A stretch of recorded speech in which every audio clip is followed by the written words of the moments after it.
Hari ini kita mengeluarkan kad diskaun menu Rahmah kepada semua yang menawarkan menu Rahmah di Bazar Rabah dan Rahmah. Kad diskaun menu Rahmah ini membolehkan mereka yang menawarkan menu Rahmah di Bazar Rabah dan Rahmah untuk membeli dengan harga diskaun di jualan Rahmah. Tapi apa bezanya apabila mereka ada kad diskaun menu Rahmah tu?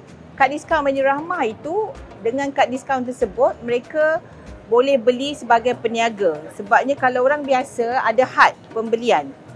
Jadi kalau orang biasa beli ayam 2 ekor, tapi untuk peniaga menu Rahmah mereka boleh beli ayam 10 ekor. Ya, dan mereka boleh dapat bawang diskaun, minyak botol diskaun dan sebagainya.